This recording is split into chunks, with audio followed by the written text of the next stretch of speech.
بسم اللہ الرحمن الرحیم۔ ہر بزنس کا، تجارت کا ایک سیزن ہوتا ہے، اور اس سیزن میں جب کوئی اپنی پوری صلاحیت لگا دیتا ہے تو پھر وہ سیزن اس کو بڑا بننے کا ایک بہت بڑا ذریعہ بن جاتا ہے، وہ آدمی بڑا بن جاتا ہے۔ ایسے ہی نیکیوں کا ایک سیزن ہے، آپ سمجھ گئے ہوں گے، رمضان، جو کہ 10-11 دن رہ چکا ہے۔ اب تک جس نے جو کمایا بہت اچھی بات ہے، جس نے پورے مہینے کا عزم کیا وہ قابل مبارکباد ہے، لیکن جنہوں نے جو ہے چھوڑ دیا تو وہ ذرا غور کریں کہ ایک ایسا سیزن، ایسی تجارت جس کا ایک سیزن تھا اور اس میں آپ نے بہت کچھ لگایا تھا، لیکن سیزن مکمل ہونے سے پہلے ہی آپ جو ہے آرام کرنے کے لیے چلے گئے تو کیا ہوگا؟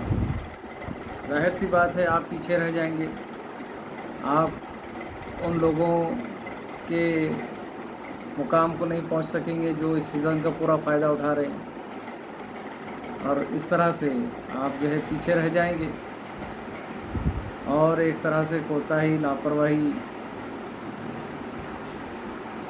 کا نتیجہ یہ نکلے گا کہ آپ سیزن کا فائدہ نہ اٹھا کر کے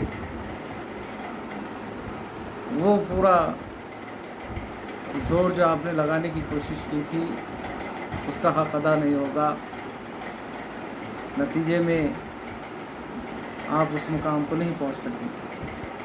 ایسے ہی رمضان کا مہینہ اب ختم ہونے کو ہے،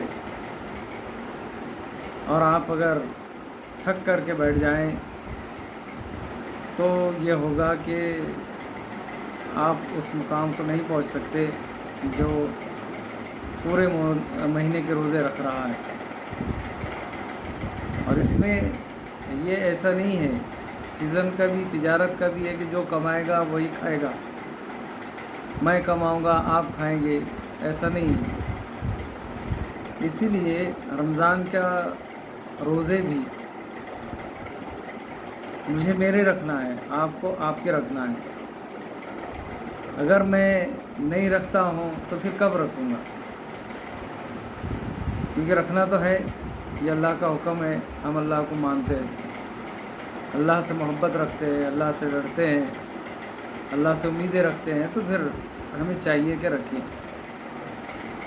تو روزے رکھنے کی بغیر عذر کی حالت میں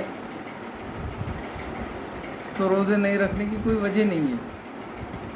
ہاں، کوئی ایسا مریض ہے جو نہیں رکھ سکتا، اس کو بعد میں رکھنا ہی ہے، جو سفر میں ہے اس کو بھی بعد میں رکھنا ہے، لیکن کوئی ایسا ضعیف ہے کہ جو اب رکھنا اس کے لیے ممکن نہیں ہے، تو اس کے لیے آپ کو معلوم ہے کہ ایک روزے کا فدیہ ایک مسکین کو کھانا کھلانا ہے۔ جب ہم اگر کوئی عذر نہیں ہے تو کیا ہم ایک مسکین کو کھانا کھلا رہے ہیں؟ یہ بھی تو نہیں ہے۔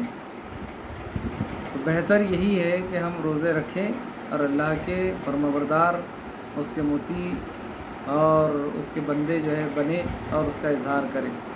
وآخر دعوانا الحمدللہ رب العالمین۔